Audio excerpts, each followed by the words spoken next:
now? Let me show you, actually right here with Sandra, who's just been giving me some very, very interesting information about unusual travel in Miami.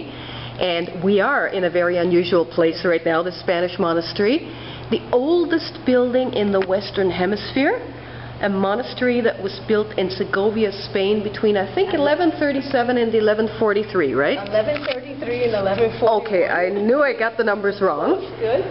And this is what used to be their dining hall, really. Oh, really? This was their dining hall. So the cloisters, we saw their living places, we saw where the kitchen would be. They would chant and meditate throughout the beautiful courtyards that you see here. But this is where they ate their meals. And what's beautiful, really nice about it, the two businessmen, again, Raymond Moss and William Edgman, brought additional pieces. Here are some of the tapestry that represent some of the families that helped, who were benefactors of the church, who were patrons of the church and helping to keep it supported, primarily around the 1400s. And it's really beautiful, beautiful tapestry artwork.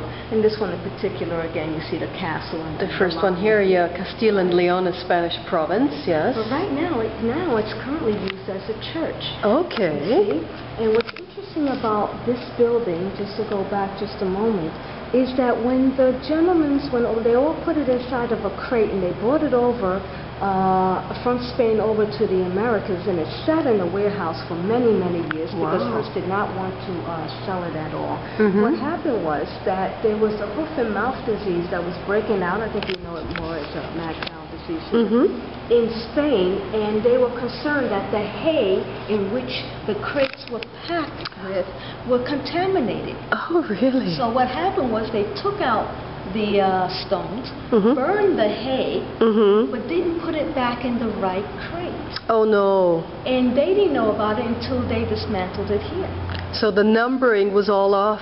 All off. And they bought this magnificent building only to find that it would take them another 19 months just to get it together. Yeah. Not only that, some of the instructions when they were trying to put it together was in Spanish. Oh, God, so, yeah. So it's very interesting how they still put it together. But that's why you see here now Floridian oolite on the walls as opposed to the bricks that we originally saw outside. They had to make do with a lot of sort of fill in. Yes, to fill it in where they could. Still, you can see a mixture here. So the stone here is Floridian stone? Floridian oolite. Okay. Oolite coral. And this is what they did to make up this section. But still, as you can see that they used as much as they could. Yeah, for sure.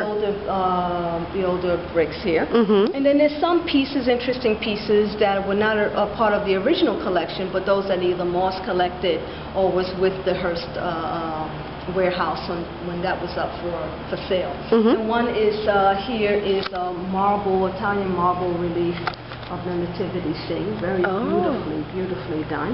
This was part of the monastery, It was not. No, it was not. An older period, and as time come in, they added to it. You see? Okay. Like the families that you see when we saw the corbels out there, that was 14th century. So as time progressed and art and everything, they started to add it. Add pieces to it. So it's very nice. But some pieces, like the granite, we saw out there, the Capitol, is like this one over here, which is older than the monastery. Really? This is 800 years old, and this is a baptismal font that is still used today. Wow. Let me take this out. Film it better. There we go. It's still used today. And do we know where this baptismal font came from? We do not. We don't know okay. if it was Moss or the businessman who bought it, or was it part of the collection. Again, we have to do a process elimination.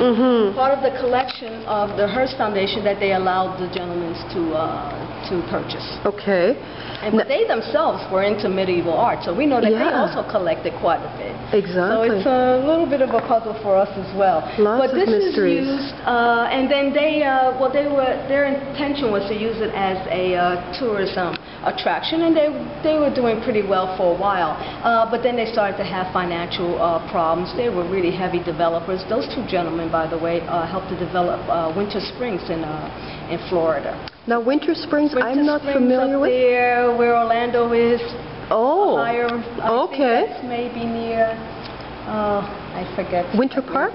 around Winter Park, right? Uh-huh, I was thinking around that place. But So they special were development. developers. They were very good. But then they started having financial problems as well. And then a Colonel Petland, who was a billionaire, purchased this. He was an Episcopalian, and he presented it to the Episcopalian Church. And this is how they got to have it. And this is why it's a church today. Right. This is why it's a church. Now, originally, the monks that were in the monastery, what type of monks were they? They were Catholics, and they were following the Benedictine order. Ah, Very okay. strict. Very strict. Very strict. Very austere. Very austere from what they ate and what they did. Long hours of silence.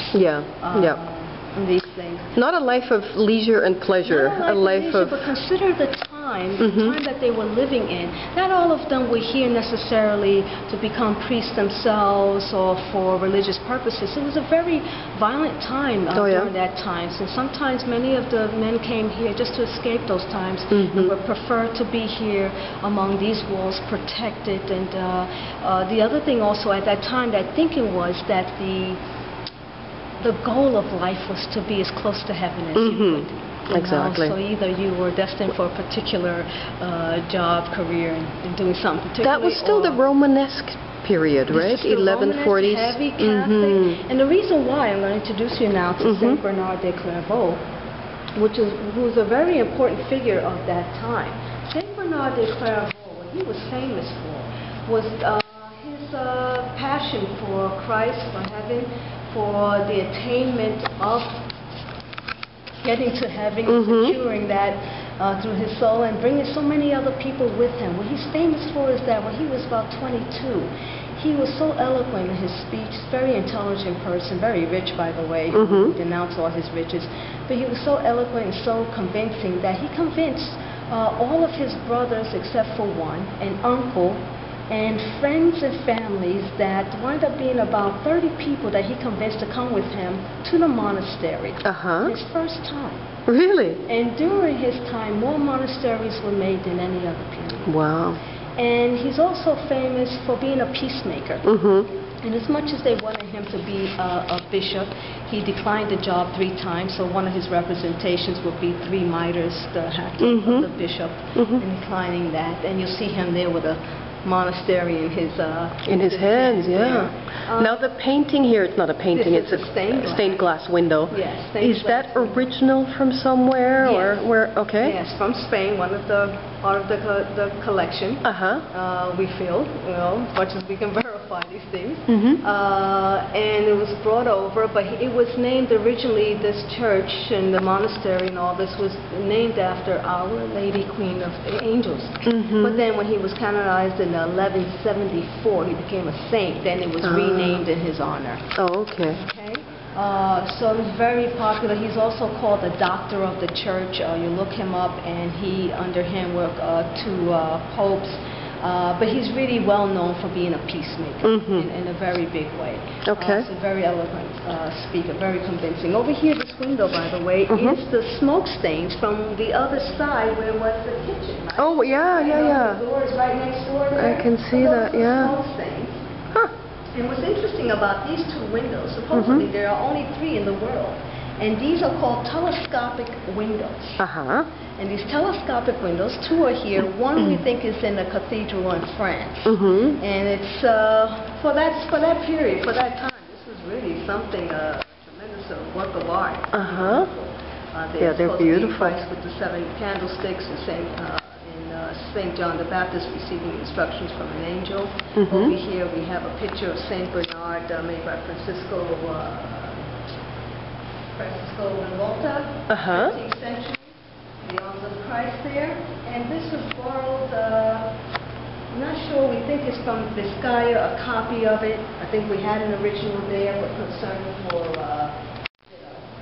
it being taken or missing, so then a copy put there instead. And this cross here was donated by a family who wanted their son was an acolyte here. Who died early at age 19. And that cross was given to the church. Very good. Does the chapel have a name? This chapel here? The Church of Saint Bernard de Clairvaux. Ah, Church of Saint Bernard de Clairvaux. de Clairvaux. And Clairvaux means clear valley because he filled up the monastery so much that they had to keep moving him. Every place he goes, he fills it up. Oh, and he went to a place they called Valley of the Wormwoods. It was an almost desolate-looking place. Somehow he transformed, and being known for how well the job he did there, he's been known as Clear Valley. Okay, So, great. Thank you so much. What a beautiful place.